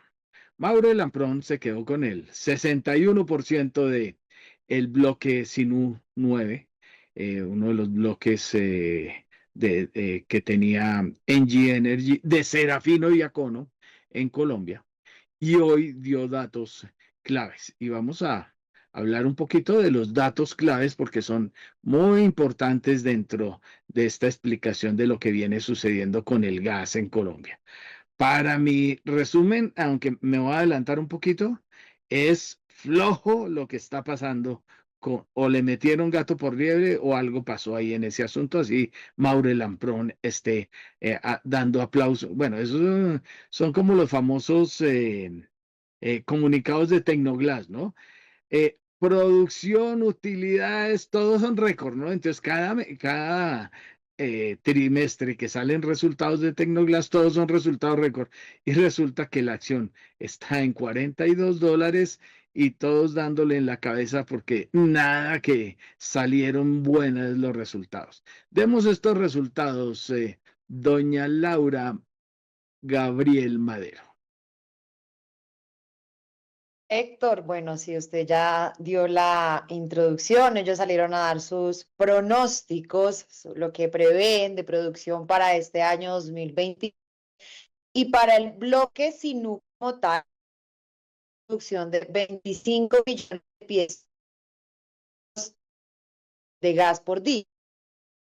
A Maure Lamprón le responderían solamente 15 millones cúbicos por la participación que tiene en el bloque en Córdoba. Laura, si quiere apaga la cámara porque está interrumpiéndose su señal. Entonces, si quiere apaga la cámara y nos cuenta bien porque no se le está entendiendo casi. Eso es menta. Sí, ahí causando interferencias. Hágale a ver. Listo, bueno, entonces decía que Maure Lamprón reveló sus previsiones operativas pues para este 2026, en donde era que el bloque Sinú 9 que queda en Córdoba tenga una producción total de 25 millones de pies cúbicos de gas por día, pero a Maure Lampron le corresponderían solamente 15,3 millones de pies cúbicos, pues por la participación que tiene en este bloque. En total, de Maure Lampron, pues esperan una producción de 40.000 por día. Bueno, Recordemos que pues esto incluye el campo que tienen en Venezuela y en Tanzania. listo. Bueno, ahí, siguió flojita la conexión, pero bueno, ahí tenemos el dato. ¿Cuál es el punto que hay que tener en cuenta aquí? Que desde hace mucho rato, venga a ver, voy a ver aquí, esto es junio del 2025, Engie Energy, que es una petrolera canadiense, especialmente, más puede llamarse gasífera canadiense porque tiene 3 bloques en Colombia importantes, uno en La Guajira, otro en Córdoba y otro en Sinú, que son, perdón, y el de Sinú es el de Córdoba, que según la misma Engie Energy, estaban produciendo 12 millones de pies cúbicos. Entonces, los números siguen siendo muy apretados, no como que los que dan, no, se presentaba incluso, y la adquisición fue hecha por Maure Lampron, porque iba a ser la salida para el gas colombiano, que ya iban a terminar las afugias, y ahí le lograron vender a Maure Lampron. Hay que recordar que Maure Lampron vendió en Colombia sus activos a Ecopetrol hace un tiempo y de ahí se formó Jocol, que ha sido epicentro de muchos de los problemas de Ecopetrol. Pues de hecho, el expresidente de Jocol, que es la empresa que compró Ecopetrol, fue el testigo mayor ayer de del caso contra Ricardo Roa, que ahora vamos a recordar. Entonces, hablan ahora de ¿qué? Hablan de 15, luego antes hablaban de 12, luego dicen que 30, luego que esperan y bueno, pero nada. La dueña del bloque Sinú 9, que se hablaba como la gran esperanza gasífera onshore, ¿no? No, onshore, sí, de Colombia, pues ahora, bueno, upstream, pues vamos a decirlo. Entonces, eso es el problema de Engie Energy y los famosos negocios de Serafino y Acono, que viven de comunicados, ¿no? O sea, la verdad, eso pasó con Pacífico y Rubiales, quienes recuerdan, vivían de sacar comunicados, récords, todo, que la cosa va a ir, y mire cómo termina, ¿no? Bueno, ese es el asunto que queríamos comentar a esta hora actualizado. Maure Lampron, la francesa, habla sobre sus inversiones en Colombia, cómo están las expectativas. Vamos a ver, pues Colombia mejor que la cosa de mejor, pero por ahora me atrevo a decir que la producción está muy lejos de acercarse a los niveles que habíamos previsto. Bueno, ahora ya vamos a ir con nuestra invitada. Demos una actualizada noticiosa rápida, Kiara, y vamos con nuestra primera. ¿Ya está conectada la invitada? Vamos a ver aquí, ¿no? ¿O sí? Sí. Sí, ya está con nosotros. Bueno, Ángela ya está, ya vamos a ir con Ángela. Da una pequeña actualización noticiosa, Kiara, y vamos. ¿Con referencias, le parece? Sí, señora.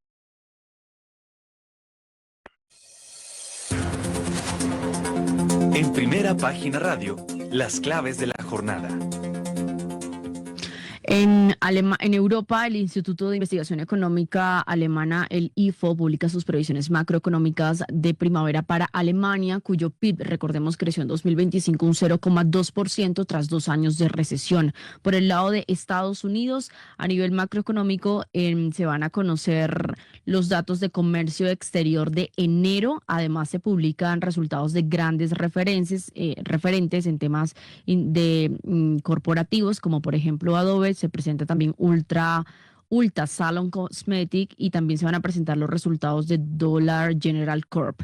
A propósito, tenemos a esta hora el dato de las peticiones de subsidio por desempleo de Estados Unidos, que se mantuvieron estables frente a la semana pasada. Estamos hablando que se registraron 213,000 solicitudes, y en la semana pasada, que finalizó al 6 de marzo, se registró una cifra de subsidios de desempleo inferior a lo que se estaba esperando, pues lo que esperaban los analistas era 215,000. Nuevas solicitudes, entonces 213,000, don Héctor. Gracias. Bueno, por aquí estoy medio descuadrado en cámara, pero ya quedé cuadradito otra vez. Ya aquí vamos a ver cómo está. Sí, está ahí, como debería estar. Bueno, entonces vamos a un tema, como les habíamos, como abrimos hoy con el invitado especial, el de la empresa, ¿cómo es que llama? La del índice de longevidad. Humano Lab. Humano Lab. Lab, sí. Exactamente. Bueno, pero por aquí estuvo, ya que veo Ángela Suárez Álvarez, estuvo por aquí como activista de derechos humanos ligada a USAID, ¿o me equivoco, Ángela? Sí, señor, trabajé muchos años en USAID. Buenos días. Que ya no existe, ¿no? Aquí en Colombia. Que en paz descanse, aquí en Colombia y en el mundo entero. Bueno, ahí tengo una diferencia cordial con los promotores de USAID, porque sí, hizo muchos trabajos interesantes, pero mi crítica activa sobre la USAID en Colombia era que se había convertido en una promotora de información o de programas ligados a los medios de comunicación colombianos, lo que poco me gusta de tener uno hoy de jefe de redacción en los medios que se declararan independientes de Colombia. A Donald Trump me parecía un exabrupto, pero bueno, eso se dio por terminado por ahora. Ángela, gracias por aceptar la invitación de Primera Página. A ustedes muchísimas gracias por invitarme. Bueno, Ángela, por aquí estoy viendo educación, abogada de los Andes, derecho comparado de la Robert Schuman, bueno, pero lo importante es que es la actual presidenta del Instituto de la Conversación. Primero vamos a qué es eso, el Instituto de la Conversación. El Instituto de la Conversación es una fundación que fue creada en el año 2012. Somos la fundación del Centro Nacional de Consultoría, la Fundación Empresarial y de Arteaga Latam.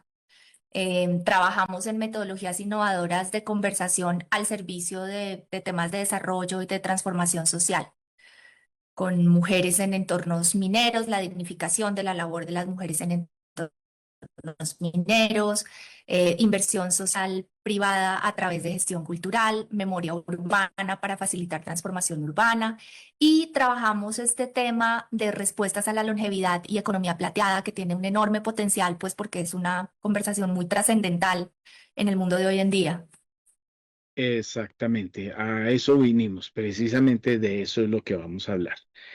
Ahora vamos entonces a ese tema. 18 y 19 de marzo en Bogotá, el cubo de Colsubsidio, segundo Congreso Empresarial de Economía Plateada, ¿no? Entonces, aquí estamos los de la economía plateada. Entonces, contemos en qué consiste esto. Invitadísimo, Héctor. Es el segundo encuentro que tenemos. El año pasado lideramos el primero, también de la mano de Colsubsidio y otros aliados. Este año va a ser en el cubo de Colsubsidio. Nuestros aliados principales son Colsubsidio, Acción Fiduciaria, Seguros Positiva y El Tiempo. Convocamos a un gran número de empresarios, pero también a gente de la academia, a gente que diseña, implementa y hace seguimiento a políticas públicas, a gente que trabaja en organizaciones que abordan ese tema, y a personas mayores de 50 y de 60, por supuesto. Creemos que la longevidad ya llegó. Colombia es uno de los países es el país que más rápidamente envejece en la OCDE. Y mientras otros países en Europa y en Asia llevan conversando de este tema durante décadas, a Latinoamérica y particularmente a Colombia llegó muy recientemente. Ya sabemos que está aquí, pero creemos que hay que profundizar en lo que hay que hacer, los cambios estructurales que se requieren en cada uno de los ecosistemas, el financiero, el de salud, el de bienestar, el de educación, para prepararnos en materia de políticas públicas, pero también de oferta de bienes y servicios. Oiga, Eso Ángela, es lo que va a ocurrir en el Congreso. Esa es la sí. conversación que queremos promover. Bueno, Ángela, precisamente ese punto que toca, Ángela, es la economía silver llegó, pero llegó tarde. ¿No será que todavía que estamos muy lejanos, como yo anunciaba al principio, y que de pronto decir uno, obviamente que a uno se le nota, pero decir uno que está en este nivel, el mayor a los 60 años, también tiene unas desventajas, de pronto les cierra puertas, como en efecto ha venido cerrando en los niveles de empleo desde hace mucho rato, si no es porque uno tuviera una empresa o demás. 14,4% de la población colombiana ya tiene tenemos más de 60 años. Llegó tarde y apenas estamos arrancando con esto. Por fin un banco se interesa en nosotros, aunque a mí no me han tocado la puerta y demás. Sí, Héctor, para darte un dato, digamos, hoy somos 14,7 de la población, pero en el año 2025 vamos a ser el 25%.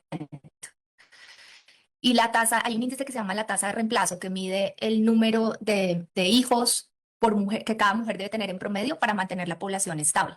Ese número es 2,1. Cuando se revierte esa tasa de reemplazo, la población empieza a decrecer.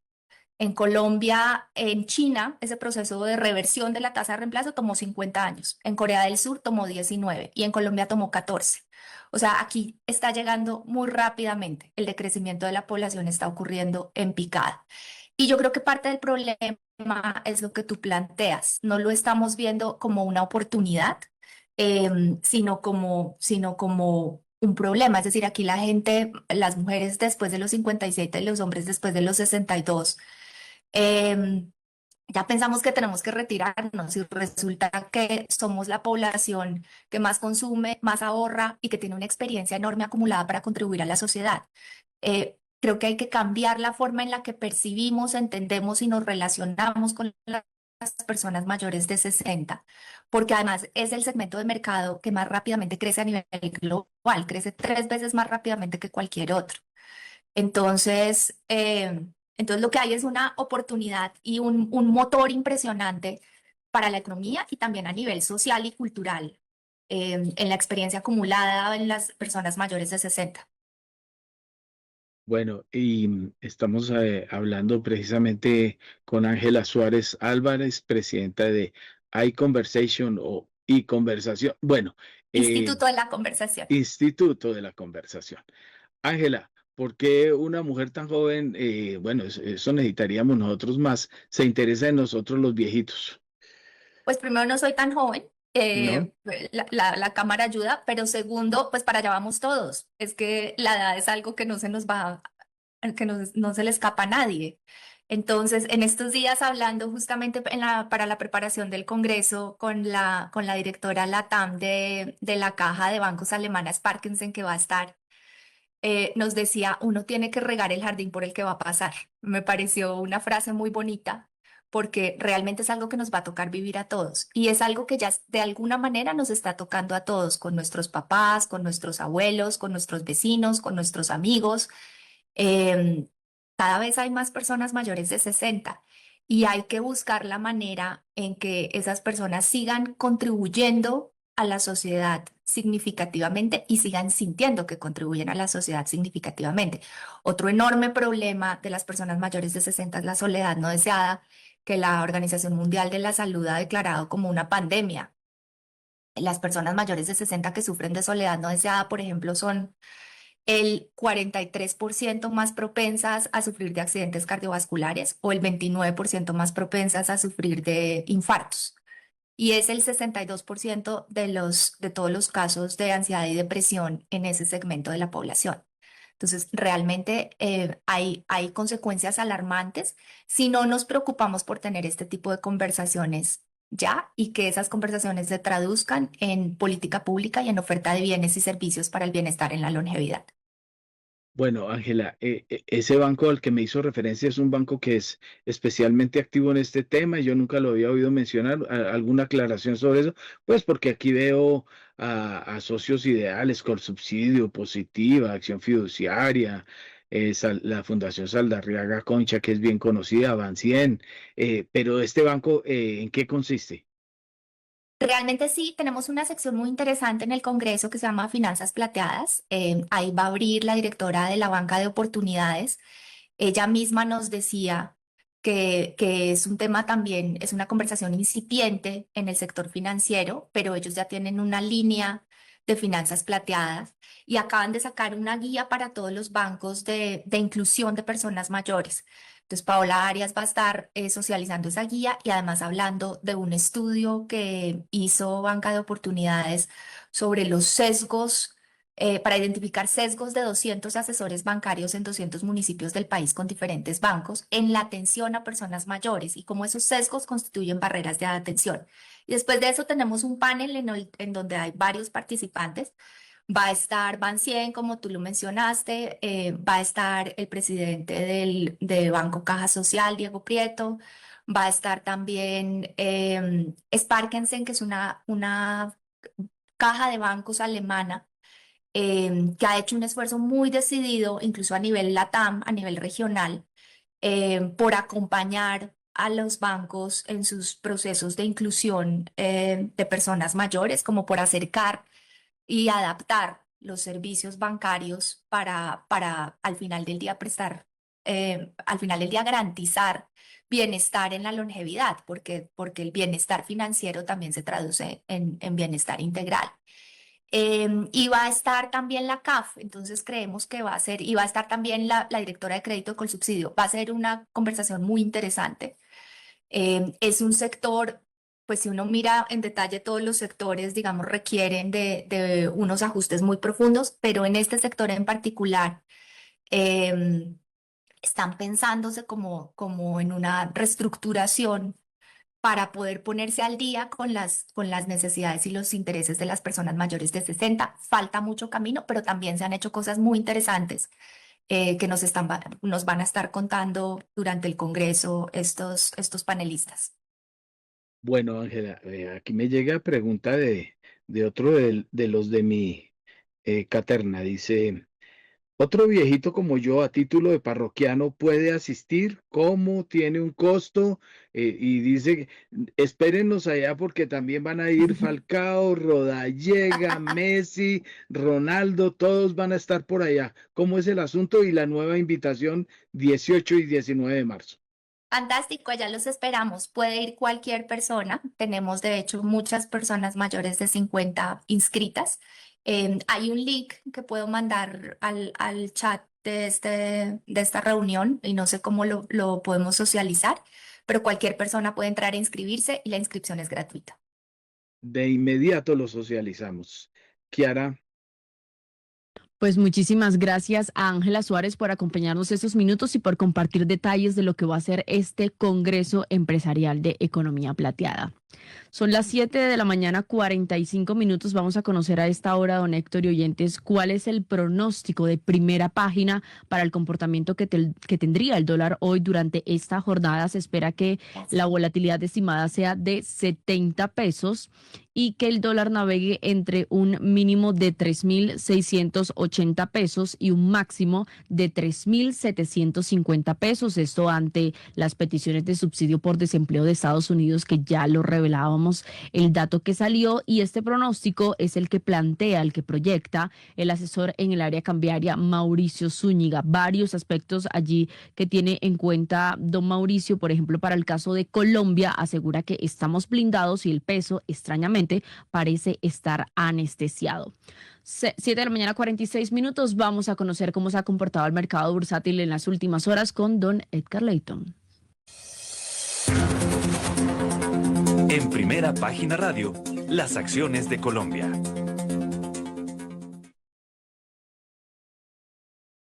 Edgar. ¿Me escuchan ahí? Sí, señor, ahí lo escuchamos. Bueno, pues Héctor, le cuento cómo nos fue en la más reciente jornada bursátil local en las acciones de Metallica. Ya se me perdió, listo, le cuento 0,12%. Fue la variación del índice MSCI Colcap, culminó en 2.275 con 37 unidades. Montos ya se están aplanando. Las recientes jornadas hubo montos interesantes hasta de 100.000 millones de pesos en acciones como Ecopetrol, pero en la jornada de este miércoles, Ecopetrol movió 61.000 millones de pesos, preferencial Cibes 39.000 millones de pesos, Cibes 28.000 millones de pesos y de ahí para abajo menos de 15.000. Incluso la quinta acción que fue Semargos movió tan solo 5.000 millones de pesos. Al alza, Ecopetrol 2.500 pesos.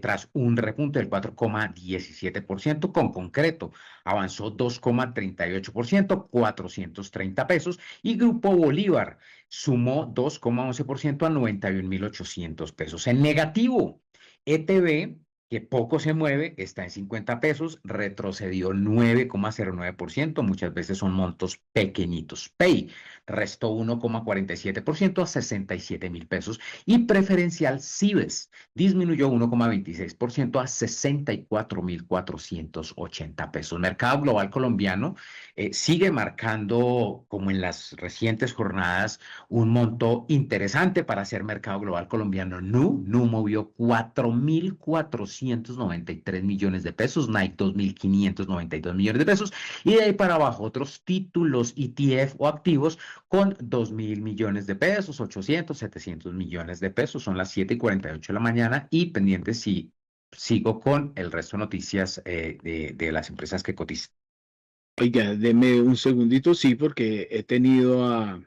eh, si está todavía por aquí, lo había visto, no sé si ya... No, Edgar, creí que se me había ido. El otro, Edgar, el bueno, ¿no? Edgar Álvarez, eh, eh, bueno, Aquí seguidor de atento. Millonarios, tiene que ser, No, tiene que ser bueno. pues por conveniencia sí, pero no. Bueno, es que le toca aquí o si no, no lo vuelvo a invitar. Bueno. Pero a veces y de Junior también, a veces. Sí, no. Eso, Edgar, eso. Cuando yo no esté claro, acuerde que ya me queda poquito tiempo. Nosotros los de la economía plateada. Edgar, su comentario del mercado a esta hora. Gracias, claro que sí. Bueno, don Edgar Layton también, mira que voy a poner algo sobre la mesa y es que sé que los montos bonitos hacen referencia también al volumen de negociación diaria, ¿cierto? Pero sin embargo, fíjate que en este momento es un momento desde el punto de vista de la inversión, obviamente, ¿no? Porque se juegan paralelamente otros escenarios a nivel país, que son las elecciones y tal vez la posibilidad de un cambio de o un giro de postura hacia el centro derecha, probablemente, ¿no?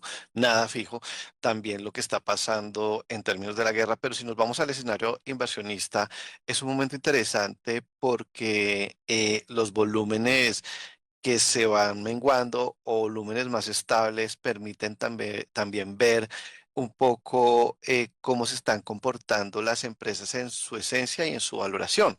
Entonces, con tanta incertidumbre, hay posibilidades reales. Por ejemplo, cuando uno mira el panorama pues, a mediano plazo, el mercado colombiano sigue siendo muy atractivo en la valoración frente a otros mercados emergentes. Y es que varias acciones están cotizando en múltiplos bajos.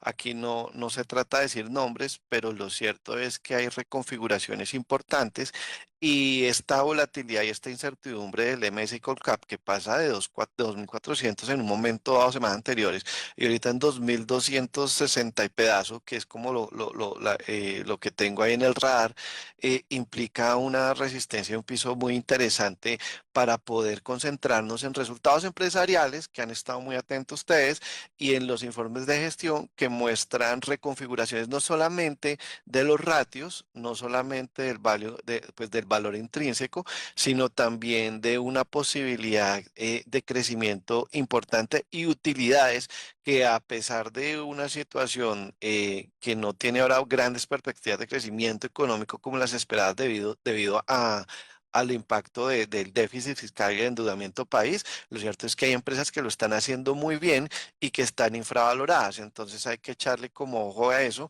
y que pues seguramente a pesar de que, o sea, el potencial es muy alto, y termino el comentario porque si llega un gobierno de centro derecha, pues eso se cobra es ahorita mismo, eso no es cuando llegue en agosto, en mayo 31 las elecciones, sino es ahorita que es la apuesta.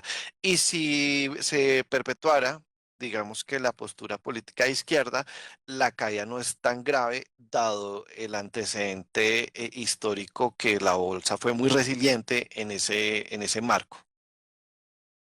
Bueno, mil gracias, Edgar. Tenemos el otro invitado especial a esta hora, como les habíamos prometido, tiene que ver con el tema trascendental de nosotros, los de la economía plateada. Aquí hay un dato súper interesante.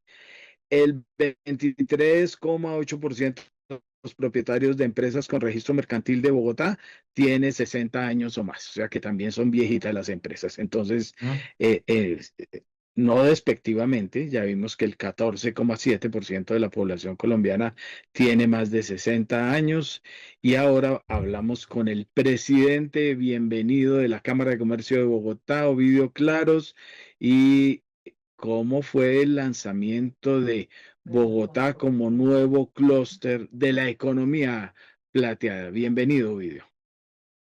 Muy buenos días para ustedes en la mesa y para todos los oyentes. Claramente la Cámara de Comercio de Bogotá haciendo la lectura de lo que acabas de describir y el porcentaje que tenemos de empresarios que pertenecen a este renglón de la economía plateada, viendo las tendencias de las tasas de natalidad y el crecimiento en términos de edad, en expectativa de vida y demás, consideramos que hay que organizar el clúster para que todas las personas mayores estén en estos rangos, y además porque hay algo adicional. Las personas en Colombia hoy, cuando pasan de 40 años y llega una hoja de vida de una persona de 22, 25 años, en esa competencia por el empleo siempre pierde el que tiene mayor edad. La oportunidad es generar empresa, generar empresarios.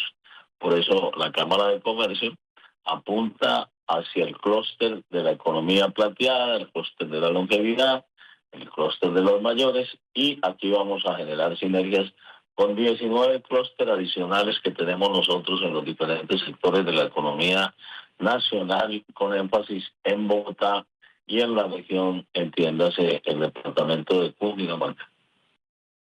Oiga, usted está, como dice, ¿está o no está en el rango?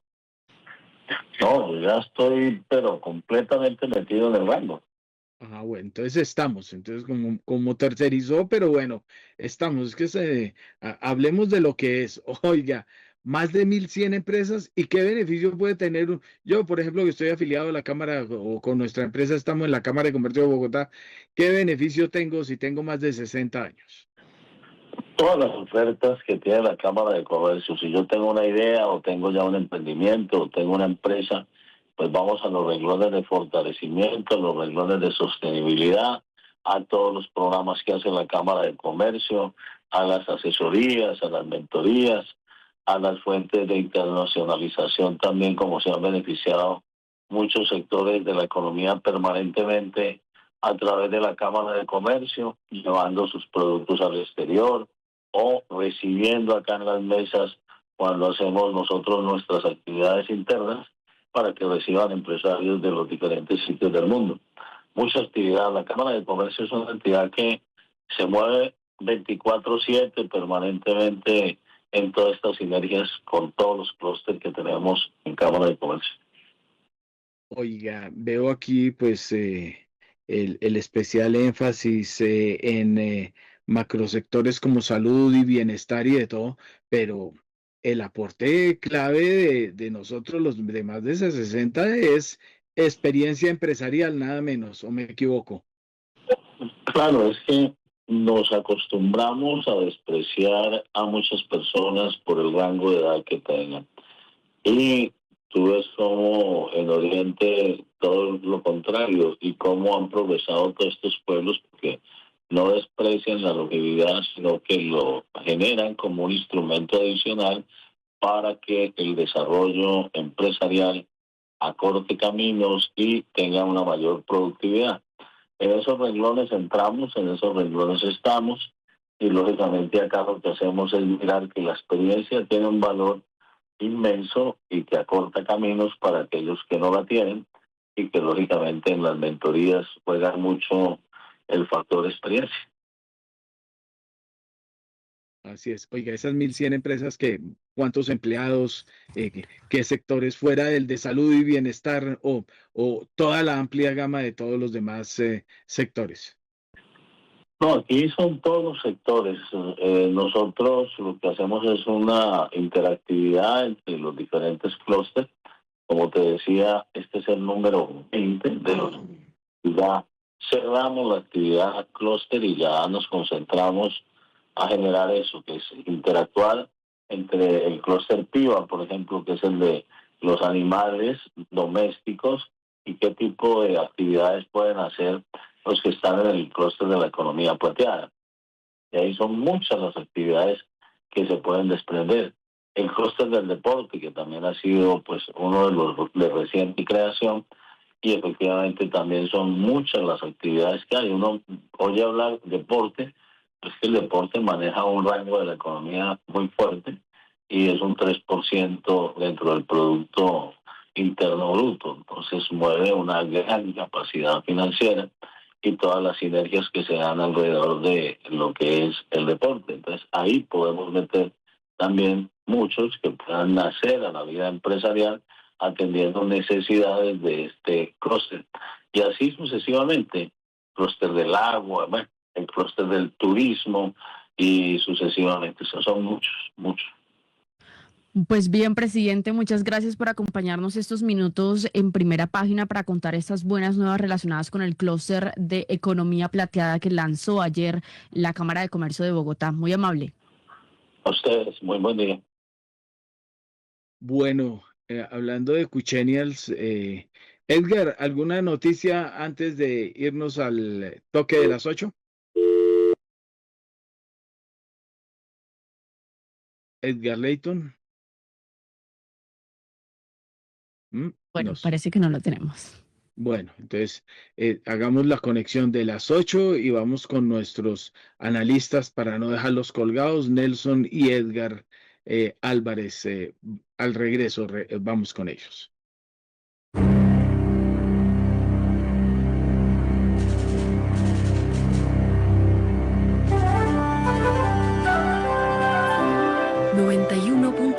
Javerian Estéreo, Bogotá. HJKZ. Sin fronteras.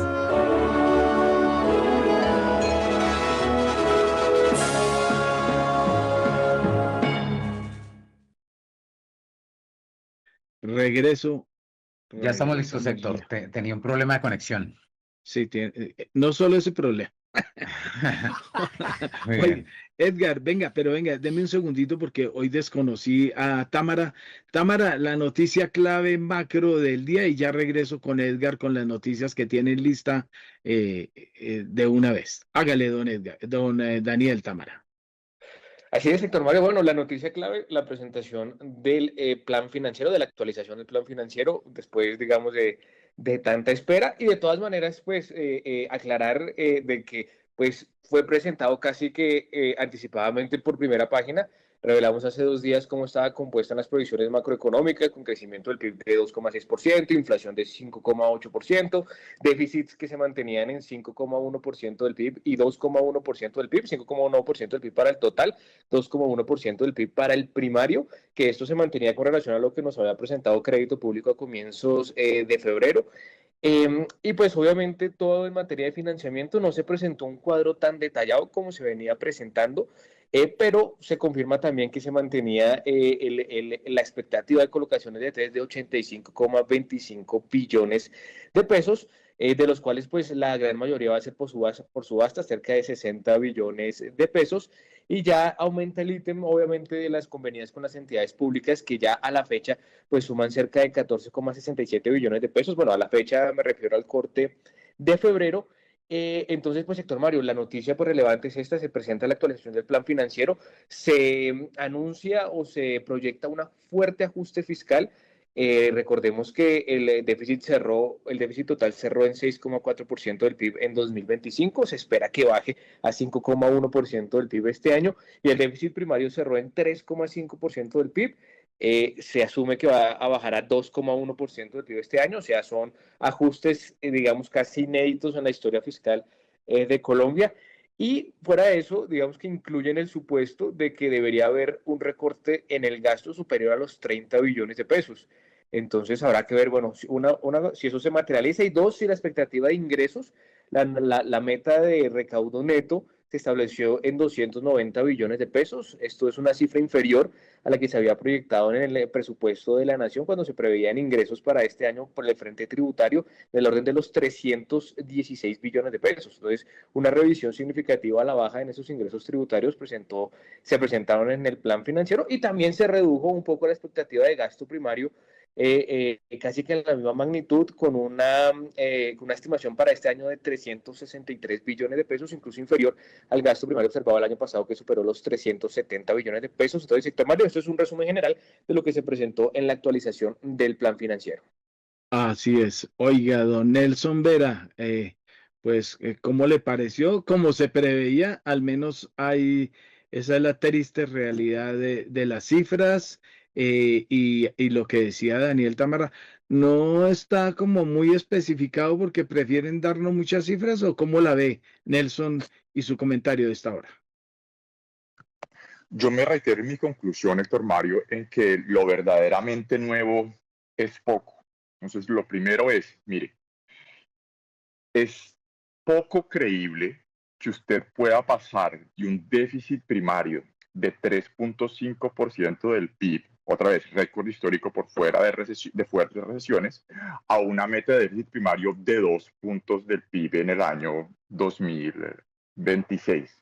Y esto lo venimos ya diciendo ya por buena parte de los últimos 2 meses, y así lo ha confirmado el propio CARF, que entre otras fue precisamente la historia del año 2025, que durante todo el año, dada la pifia en materia de proyección de ingresos tributarios y mayores presiones al gasto, pues usted no cumplió su meta inicial de un déficit primario de 2 puntos del PIB en 2025, sino que terminó en 3,5.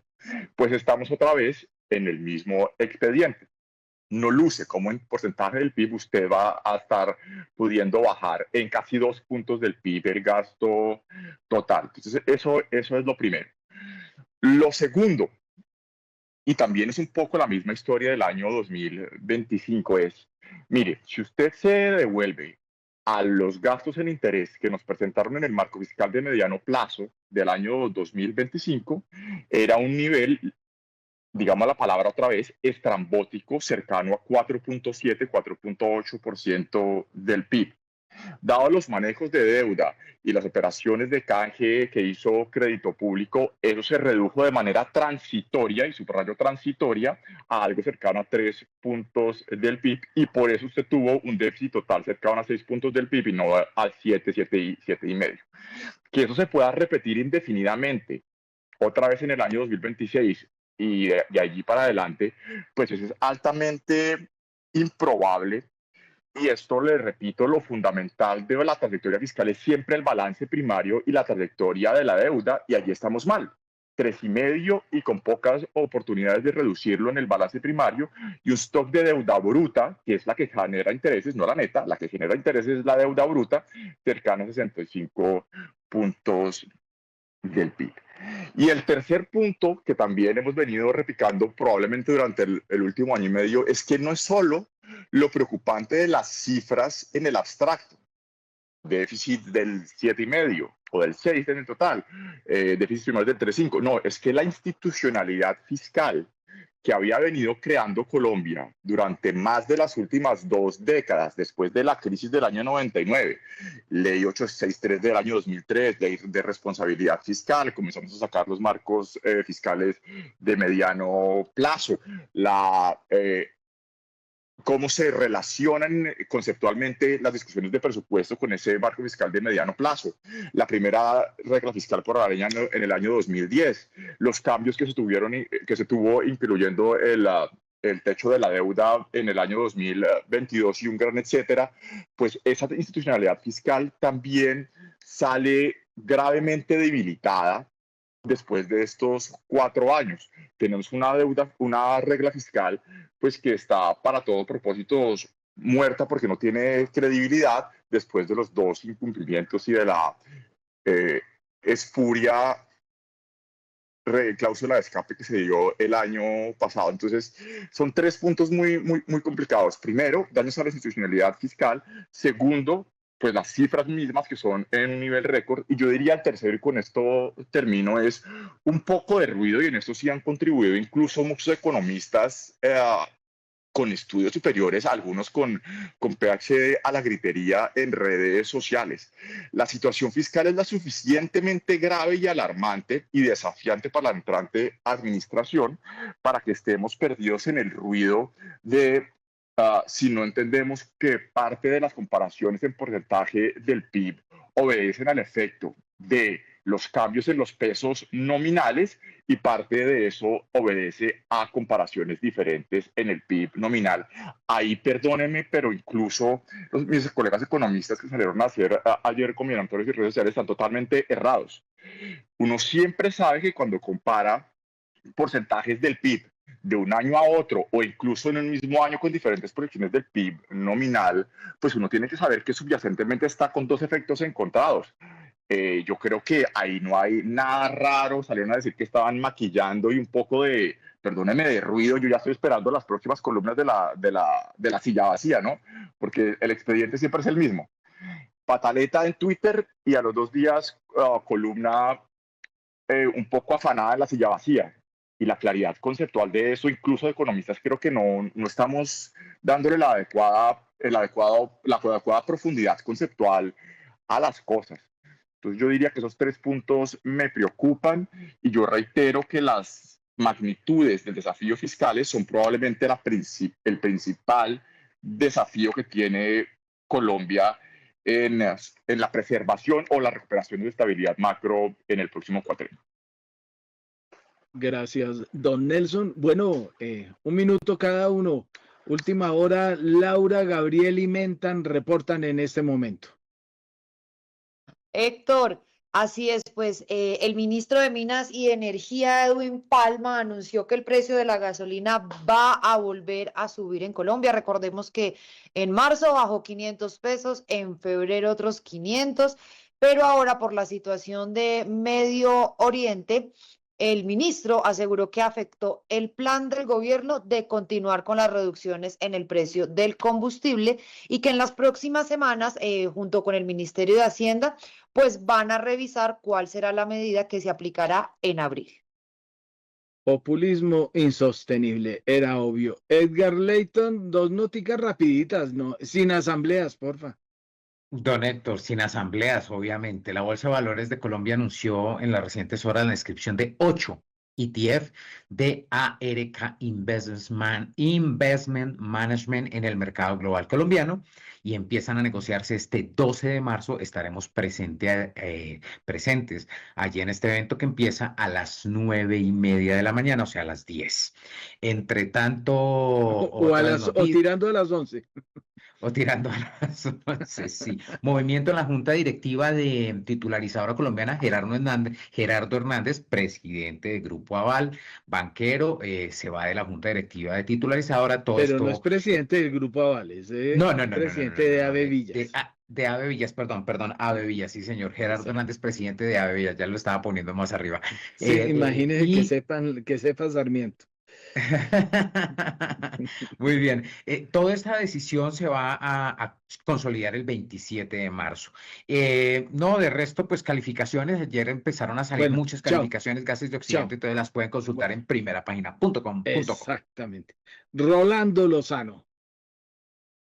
Bueno, le cuento que el Fondo de Capital Colombiano EWA, que es de inversionistas de Bogotá, prepara un levantamiento de capital cercano a los $25 millones para invertir pues el resto de año en nuevos emprendimientos, así como los que ya tienen inversiones, tales como Mecan, que es de comercio electrónico, Via Energy, que es una comercializadora de energía, también en Sempli, que es una plataforma de pagos.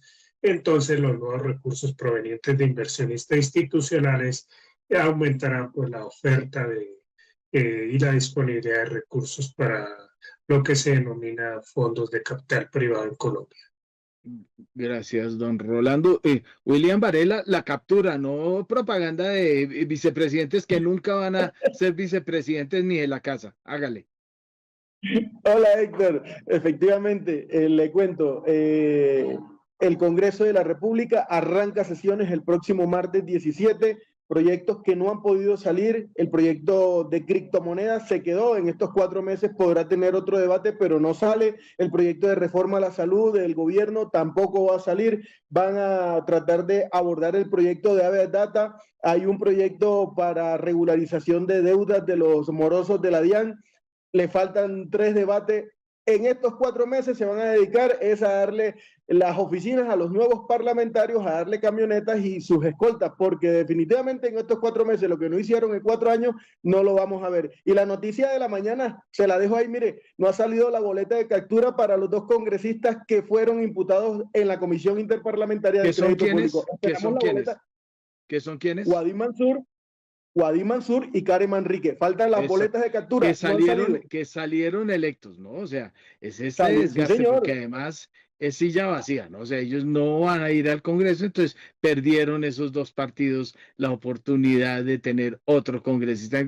Claro, es esto, o sea, es que congresista sin boleta de captura o orden de captura encima, no es congresista, ese es el grado superior. Bueno, aquí está, acaba de subir Daniel Támara, cuadro oficial de fuentes y usos del plan de financiamiento, del plan financiero 2026, test por 60.000, colocaciones directas por 9.000 millones, emisión de test verdes, demás, todas las fuentes y usos y lo que ya contamos del plan financiero. Ahí tenemos todo el paquete de noticias y quedaron actualizados quienes estuvieron con Primera Página Radio. 8 de la mañana. Sí, señor. Vamos con el dólar antes de despedirnos. Antes de irnos. A esta hora, abren los mercados en Colombia. Apertura del dólar en 3.709 pesos en Colombia, sube 5 pesos frente al cierre del spot del miércoles que fue de 3.704 pesos. Dólar en Colombia a esta hora, 3.709 pesos, por lo menos la apertura. 8 de la mañana, 14 minutos. Don Diego, un comentario breve para el cierre del dólar. Vamos a ver mucha volatilidad en la curva de rentabilidad de los TES el día de hoy, después de ver ese marco, después de ver que ya no hay anclaje de la inflación y muy probablemente el canal de tasa de cambio va a sufrir este viernes al cierre de esta semana tan complicada. Oiga, nos vamos, don Héctor Mario. Es que no había visto a Diego por ahí, me había hecho el loco, ni lo miré, entonces estaba obviamente... Usted pasó de azul a silver. Exactamente, ¿no? Lo que le dije a usted estaba azul o no, también claro hoy. Sí. Claro Bueno, por eso es que es cordialmente invitado. Edgar entró en periodo de observación. Uy, hijo de pucha. En soledad silenciosa, decían los expertos de la economía silver. Pero bueno, los cuarentones y los sesentones vamos a estar en el Congreso de la Economía Silver la próxima semana. Falcao, Rodallega, Messi, Faustino, Ronaldo, bueno, ahí está. Pues agradecemos a nuestros analistas que nos acompañaron durante esta emisión, Diego Palencia, Edgar Álvarez, Nelson Vera y Carlos Alberto Velázquez, y a nuestros invitados Ovidio Claros y Ángela Suárez, hoy bajo la dirección de Héctor Mario Rodríguez y la presentación de quien les habla, Kiara Severiche. Feliz jueves para todos.